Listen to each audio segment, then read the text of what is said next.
Attention business owners. Is the thought of leaving work to take a vacation, to take care of a sick loved one, or to just have some time to yourself keeping you up at night? Are you losing sleep over being able to have your business run when you're not around? If you answered yes to that question, you need to join me for this episode of The Daily Dose of Dave on the Inside BS Show. Hey now, I'm Dave Lorenzo. I'm the godfather of growth, and today we're talking about succession planning in your business. And this is not a full-blown succession planning session. What this is it's a succession planning wake-up call for you if you're a business owner. If your business cannot run without you, you don't have a business. You've got a job. It's a fact. It just is a cold, hard fact. Last week, we talked about the 3 things that need to be in place in order for you to be able to sell your business. And I'll put a link to that show. It was just a 9-minute, I think, show. I'll put a link to that show in the show notes today. One of the things in order for you to be able to sell your business is that your business has to be able to run without you. Your business has to be a standalone, independent, going concern. If your business can't operate without you, you don't have a business, you got a job. So succession planning is all about getting your company ready from a human capital standpoint to operate in your absence. And when we talk about succession planning, there are 4 competencies we have to manage. And then there are 3 different tracks within our organization that we have to apply these competencies to in order to have a full-blown succession plan. Now, let me explain. The competencies that I'm talking about are skills, knowledge, talent, and experience. So if you think about the people in your organization, they all have skills, knowledge, talent, and experience. Now, when we talk about the tracks for succession planning, there's a leadership track, which is what you are on because you're the owner. There's the management track, which is handling processes, procedures, and the specifics of handling a role and the people in that organization. And then there's the individual contributor track. And we'll talk about each of these tracks and how the competencies apply to them in a moment. So when we talk about these 4 competencies, let's examine them in a little bit more detail. Skills. What are skills? Skills are role-specific activities that the individual has mastered or will need to master in order to be proficient in that role. So they are role-specific activities that the individual has mastered or will need to master in order to be proficient in that role. And skills can be learned. So skill development happens through teaching. When we talk about knowledge, knowledge is the capability and understanding of all the activity required to be competent in that position.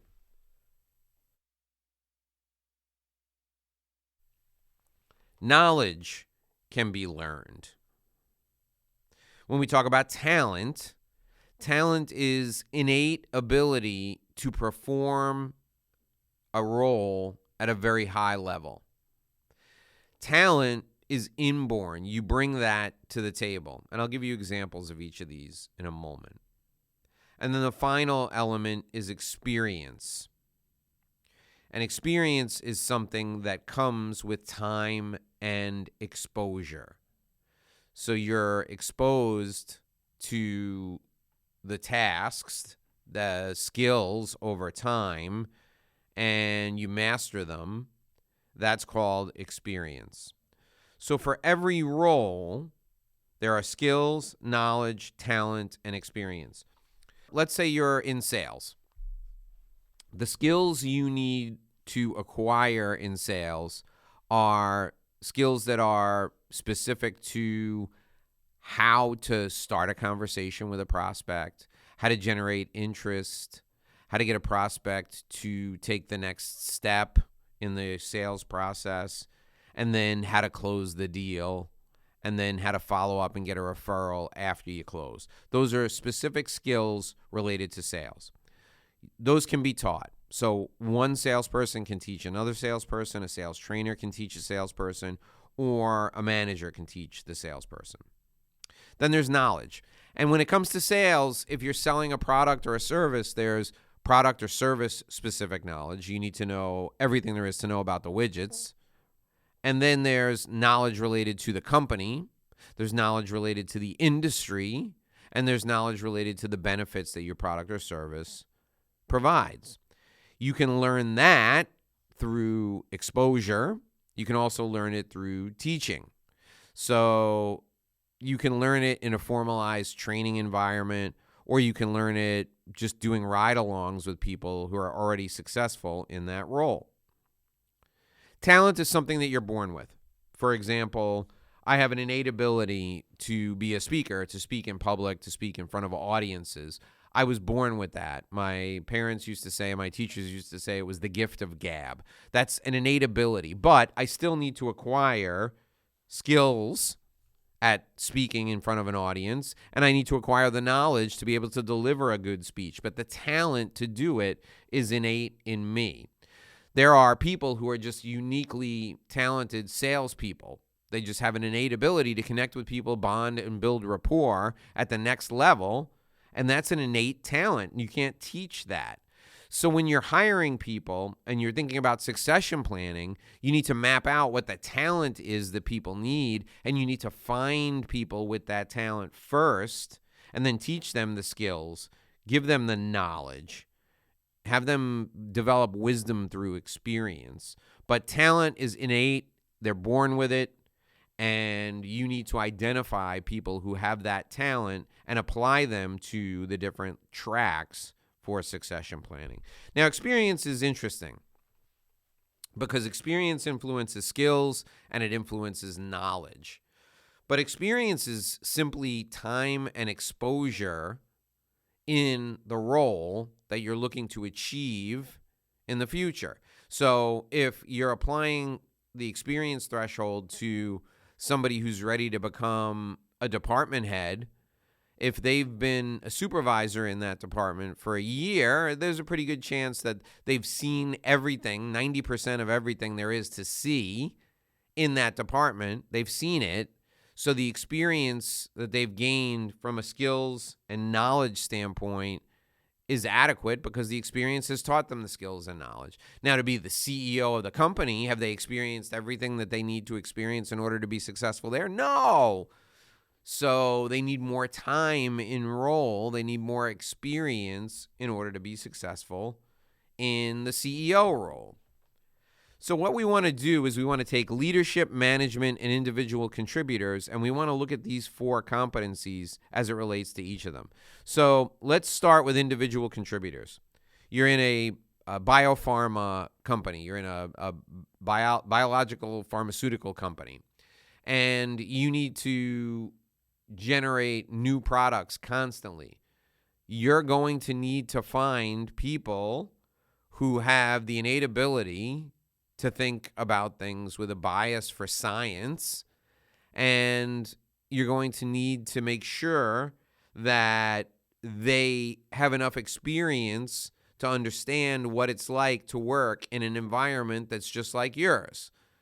So you're going to measure their innate ability either using a psychometric assessment or using behavioral interviewing skills, and you're going to understand what their talent is, because that's what innate ability is. And if they have talent that matches the talent of the people who are the best in your company in that role, then you're on to something.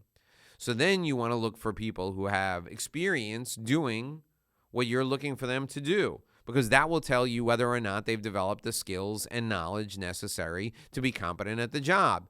You may even want to go so far as to give them a little bit of a quiz or have them shadow somebody for an hour or two and then get the person they're shadowing's opinion so that you know if they have the skills and knowledge necessary.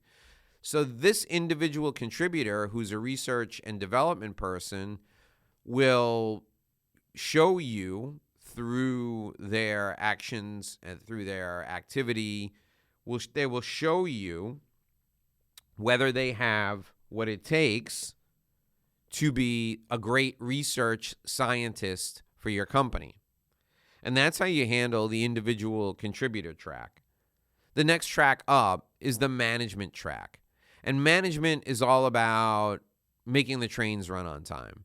It's all about logistics and administrative tasks. So when you're looking for innate ability for a manager, you're going to point your psychometric assessment or your behavioral interviewing questions will be focused on sharing experiences, having the candidate share experiences that they've had over the years in roles similar to the role that they're applying for.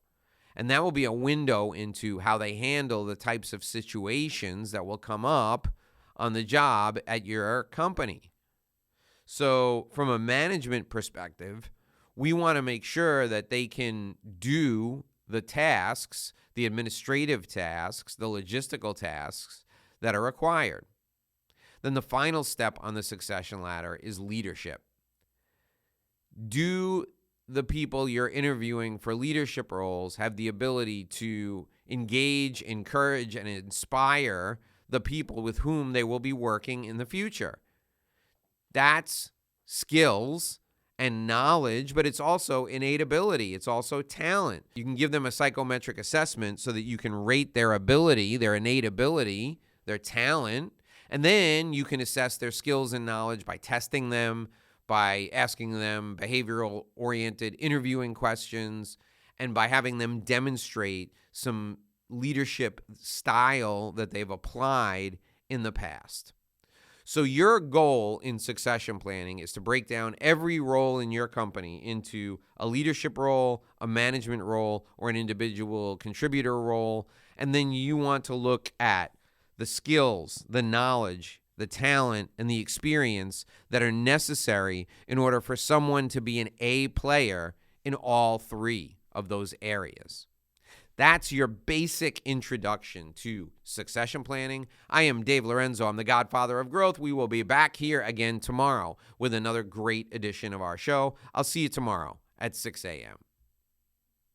Thanks for listening to this edition of the Inside BS Show. My name is Dave Lorenzo. If you'd like to apply to be a part of our community, please join us by completing your application directly with me on the phone. You can call me at 786-436-1986, 786-436-1986. I can't wait to speak with you. Join us by calling me today.